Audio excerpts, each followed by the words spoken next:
एबे आसंतु देखिबा पीसी सभापति भक्त दास को प्रेस मीट। श्रीमती सोनिया गांधी जी श्री राहुल गांधी जी दायित्व देइछंती ओडिशा रे कांग्रेस दल को तैयारी करिवारे सहायक भूमिका ग्रहण करिवा पाई इंचार्ज हिसाब रे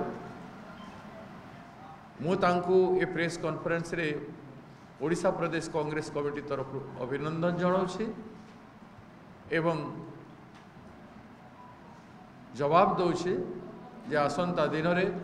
तांकर मार्गदर्शन रे सम्मान सहित ओडिशार आसंता दिन लड़ाई रे तांकर विनियोग करा जिवो एवं तांकर एआईसीसी रो जो डायरेक्शन अछि से डायरेक्शन रे सबु कार्य को संपूर्ण करा जिवो। एठी मोर सामने उपस्थित अछंती पूर्वतन सभापति बड़ भाई श्रीयुक्त जयदेव जेना, बड़ भाई श्रीयुक्त श्रीकांत जेना महोदय, पूर्वतन सभापति प्रसाद हरिचंदन भाई, आमर लड़ाकू नेता सालुजा भाई, अमर बाबू मोर बंधु, शरद बाबू बंधु, आमर एआईसीसी रो सेक्रेटरी जानकर अभिज्ञता ओडिशा रे रही सारी शहनाज हुसैन भाई, आमर निकट में आसवा भौणी जार आपण मान सामने आगु आसती मुझे जाने से आमर एआईसी सेक्रेटरी अच्छा रोजालिन भौणी, आमर पूर्वतन मुख्यमंत्री तथा फॉर्मर पीसी प्रेसिडेंट श्रीयुक्त गिरिधर गमांग जी, बड़ भाई एवं वरिष्ठियान आमर नेता श्रीयुक्त जगन्नाथ पट्टनायक दादा एवं विजय लक्ष्मी अपा, मोर पछरे बसचंती नगेंद्र बाबू, मोर भाई सुलिया एवं भुजबल बाबू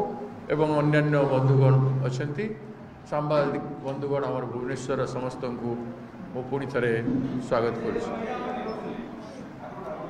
दयाकर आज ये सांबादिक सम्मिलनी करिवार उद्देश्य है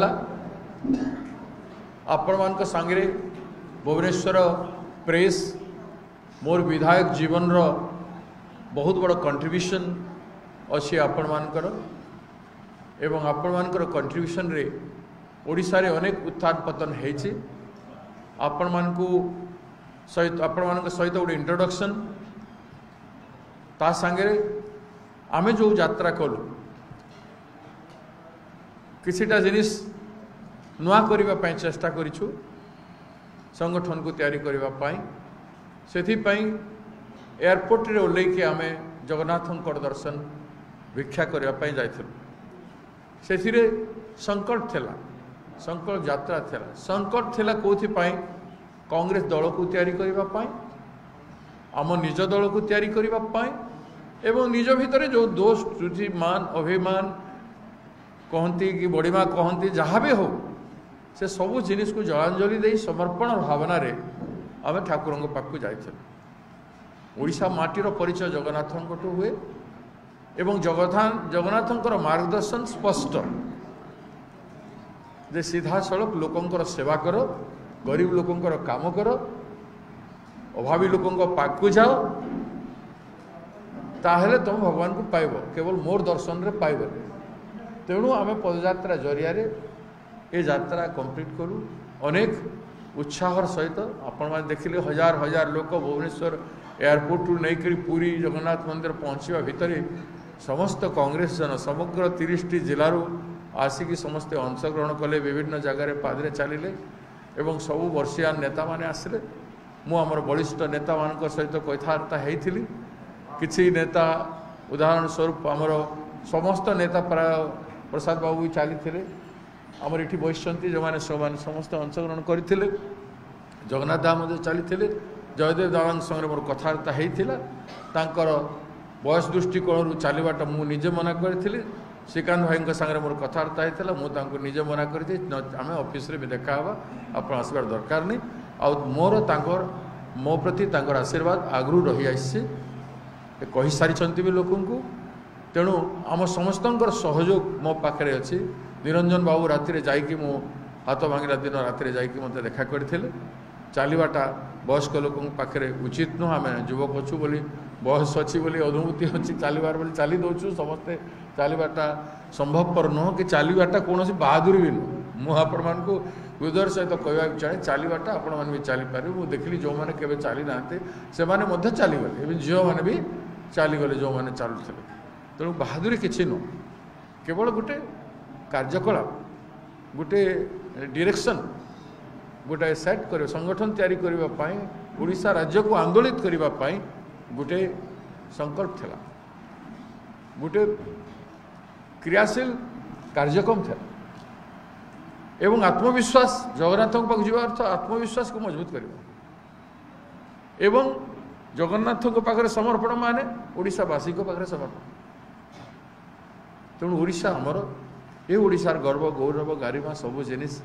अनेक कथा अच्छी मत बड़ बड़िया कथा कहबार किसी आवश्यकता नहीं ताकू जदि आम समर्पण भाव में सेवा भाव में मुंड नुईकी कर चलवा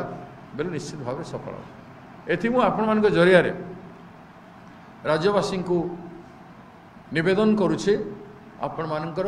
अकुंठचित आशीर्वाद एवं सहयोग आमको दरकार भविष्य में पार्टी चलैया बीजेडी बीजेपी भाया पैसा आम पाखे ना आम लोकों पाखे भिक मागबू आमको लोकों भिक दरकार लोकों पैसा आम राजनीति करवार कल्पना करिछु अतीत रे जेते संग्राम हेछि ऐतिहासिक संग्राम गुड़ाक लोक मानकर जोगदार ही संग्राम हेछि एवं सफल मध्य हेछि एवं तार फलस्वरूप सरकार माने मध्य बाध्य होई करी भल काम लोकों पाई करिसंती एवं निजर शासक रे बसिला पर निजर गुण चरित्र को भी बंचै के रखिसन आजिकली शासन रे बसिला पर चरित्र बदली जाउछि व्यक्ति बदली जाउछि रूपरेख बदली जाउछि आ लोकंकर प्राधान्यता रहूना